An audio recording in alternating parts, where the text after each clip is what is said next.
The following is a recording of the Q&A discussion with Professor Troy Jollimore and Professor McCabe from the second evening of Leeds Love Month 2003 on the topic of love. Leeds Love Month was organised by the Centre for Love, Sex and Relationships at the University of Leeds, and we hope to improve relationships by studying intimacy.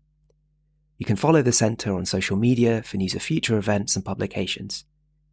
The talk series was generously funded by the Society for Applied Philosophy.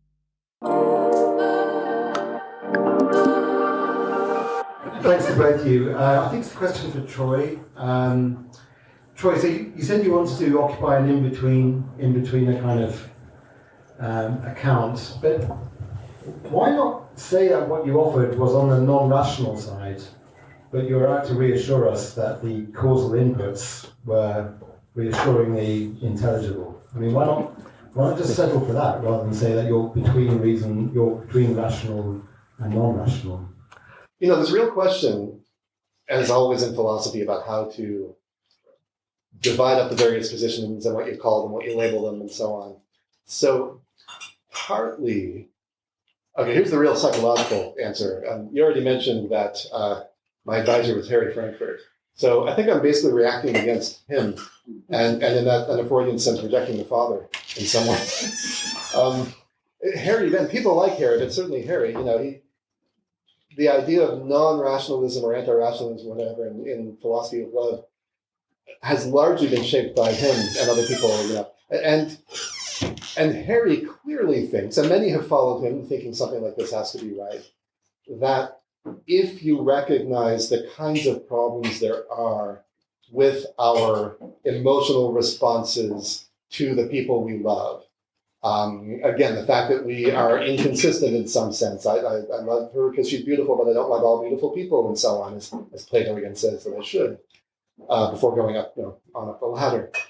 That when you recognize those, you have to throw out altogether any vestige of reason's responsiveness, any idea that love might be justified in that it fits the subject, or the object, I should say.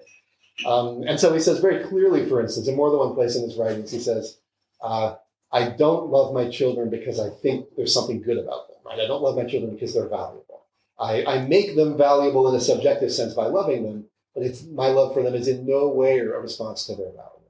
And this to me just seems wrong. That can't be right. Again, obviously part of it is right. He doesn't love his children so much more than other children because he thinks that objectively they're so much better than other children, right? There's limits on how far the rationality can go.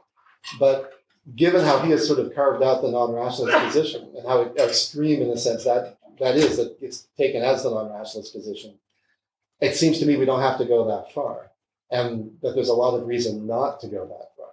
So I think of what I occupy as a middle ground. Now, you're right. I think we could carve up the whole territory in ways that would make that not really a middle ground at all, but just sort of, you know, sensible, and the obvious place to stand from my perspective if people, you know, disagree. But so I'm coming into a territory that's been at least partly, what do I want to say here, mapped out, I guess, by people like that, and then that's largely what I'm responding to. Yeah. So I was thinking about Bernard Williams and thinking that once you start to talk about loving your children or your spouse, then, and start to talk about it in terms of reasons, then it's, you know, you've got one reason too far. That seems right to me. If your spouse is drowning, you don't go, oh, this is his example, if I remember. You don't go, oh, good Lord, my spouse is drowning. I ought to save them. Saves them. It doesn't work like that, right? In a way, my own inclination is that the talk about reasons often leads us astray, because it leads us into that kind of analysis that misses out what I'm insisting on, which is a deeper understanding of persons, other persons. I'm not being a parfait here at all, but understanding what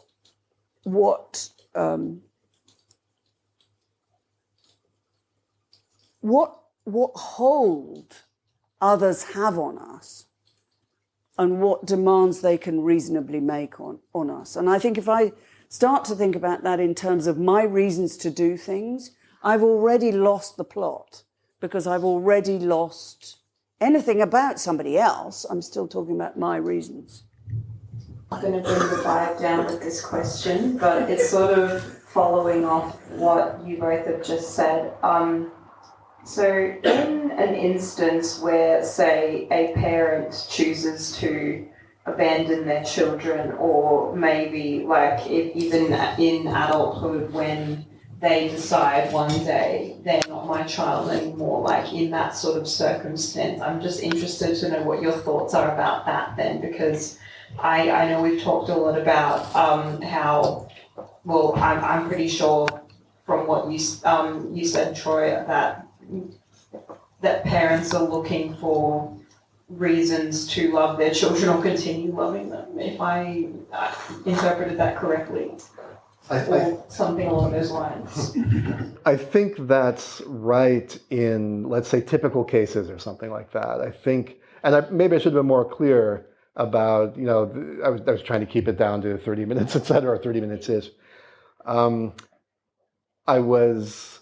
It's not easy to talk about what goes on in typical cases, but it's easier than to also try to include all the other sort of non-typical cases, because, oh my gosh, love is so complicated. and one of the reasons I end up in my writings about love, talking about films, drawing on novels, whatever it is because it's just incredibly complex, and no two cases are ever really the same. So now, as a philosopher, to some degree, you can avoid that, right? But I think you can't completely, because you have to try to address the thing as it's actually found and as it actually occurs in the real world. And so the David Velleman example, for example, seems to me something that happens a lot. And it's how, I think Velleman in this respect is a fairly typical parent. This is quite common, that what happens is the children are going to come along, and even before they're sort of there, or even before they're really persons yet at all, you are committed in some way to watching them develop and seeing what happens, and you don't know what they're going to do, but you're pretty sure that whatever they do, you're going to love it. Now, that said, if they really go extreme and go far, maybe they end up doing things you really can't love, and then you're in a quandary because you find that it doesn't work for you the way it did for David Velleman. You're not in that position, right? That could be very hard. I think that in similar ways, I mean, to take the kind of case you're talking about, I need to hear a lot more detail sort of with exactly what kind of case it is. But the fact is, what I described, I think, is a kind of love at first sight, that's what I called it, that I think is quite common, quite familiar to a lot of people, either from one end or from the other or from both. But it's not what happens in every parent-child relationship. And so any in a longer work on this, I would try to allow for that, and I would try to say, look, these are generalizations. I can describe a phenomenon that I hope is familiar, that we can draw conclusions about, talk about, etc. Again, this is not every case. There's no way it could be every case. Human beings are so complicated and different from each other.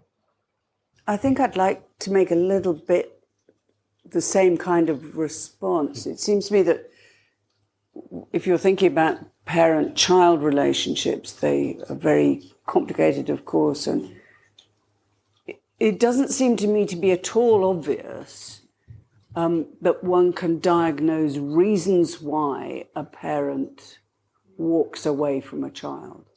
And actually, I think to try and do that is a distortion of what happens in parent-child relations.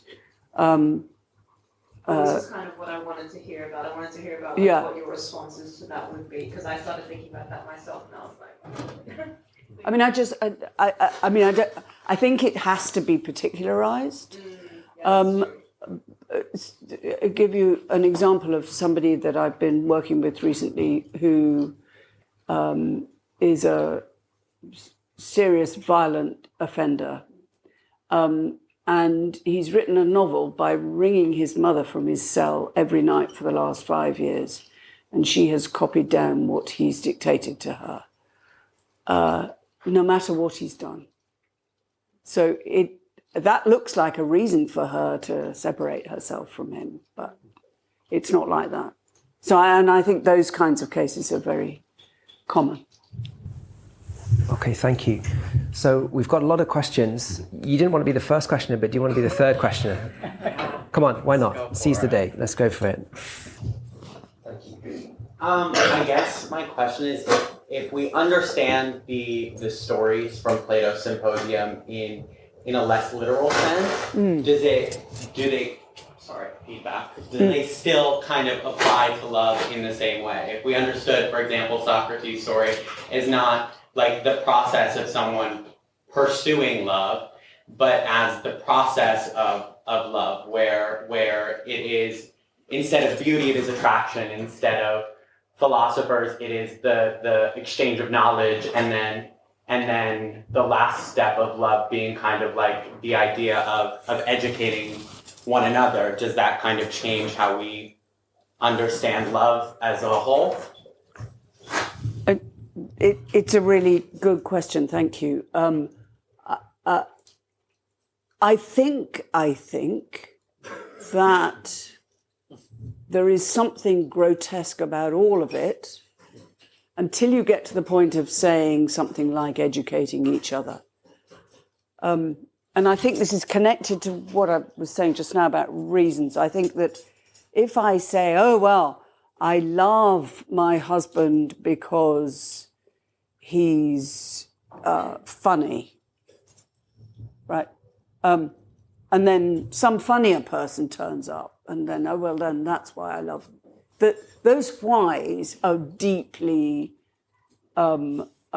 misleading, because they lead us to think about persons as if they're just repositories of properties. Once we realize that that's not the case, then what we're talking about is something quite different. I think Plato saw that. So I think that the extremity of the version that he gives us in the Socrates case is designed to be shocking, not exciting, but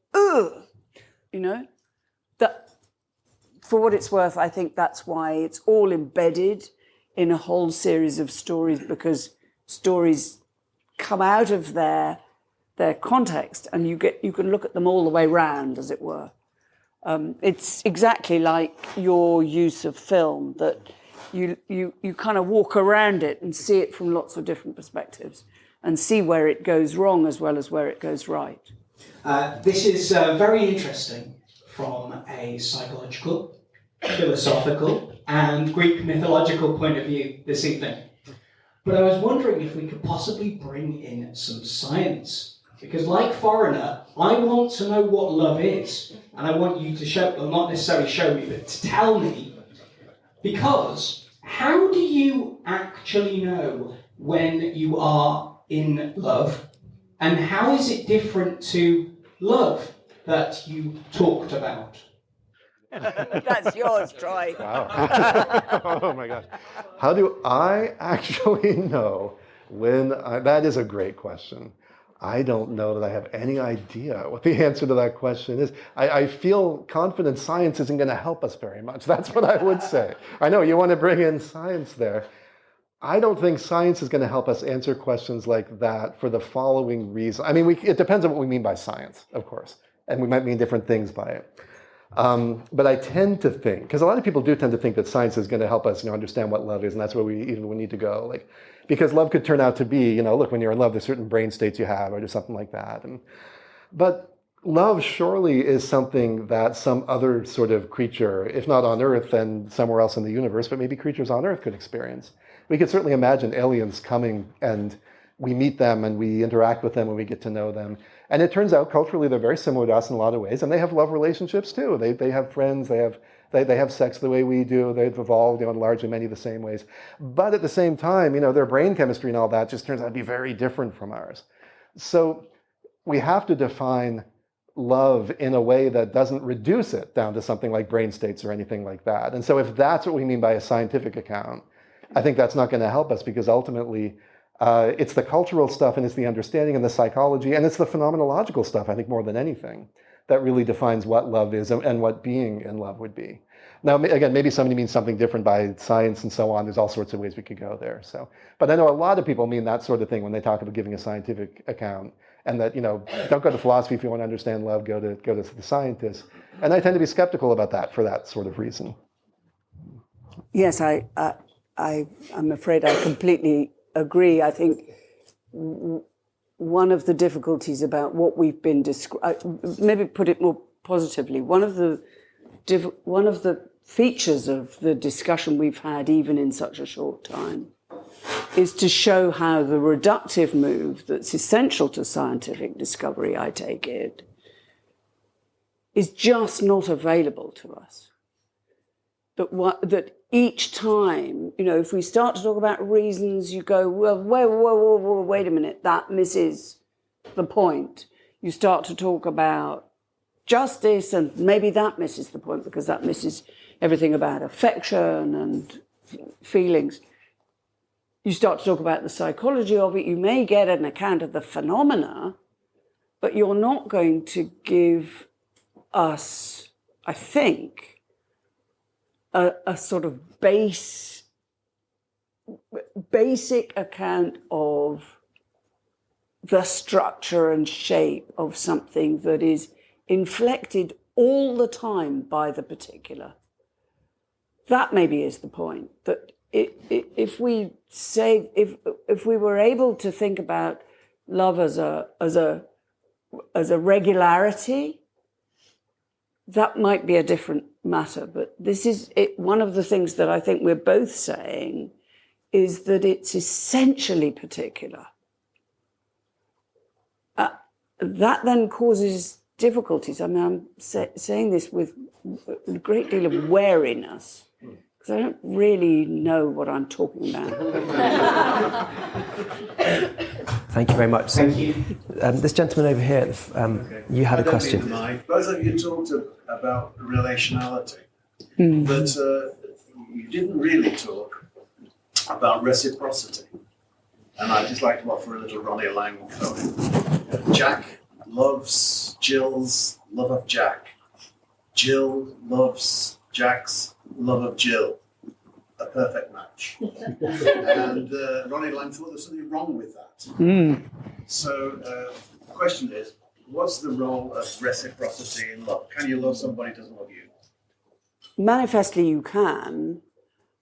One of the troubles about relations is that they're pluralist, right? So my point was to make sure that we understood that the relationality of love, even whether it's reciprocal or not, needs to count each of the members of the relation as one and none for more than one. That seems to me to be essential. That doesn't give you any prediction about reciprocity or anything. I mean, reciprocity may be an accident that's jolly great and it happens. But I have to say that I think the poem is just a logical error. So there's an opaque context in there that is not doing itself any good, right? So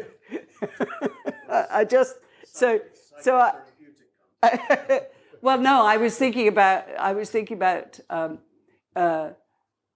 if Jill loves that, so and so loves him, that's not the same as loving him, because the that clause makes it an opaque context. So that was my thought, that actually it's a fallacy.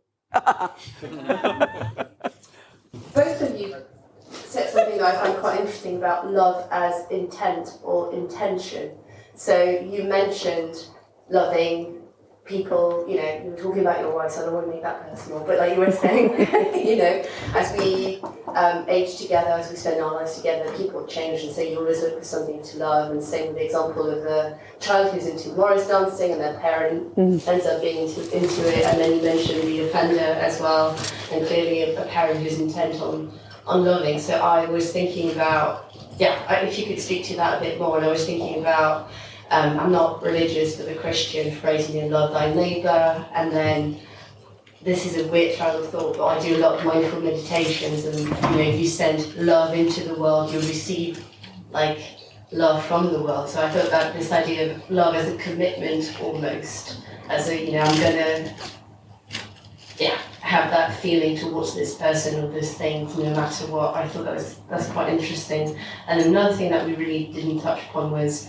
friendship and love. So you spoke a bit about that, a lot of the talk was around romantic and kind of, love, and mostly between men and women, but my personal experience of love is like my great loves are my friends, not my parents, not my romantic partners, my friends. So I was wondering if you could speak to that a little bit.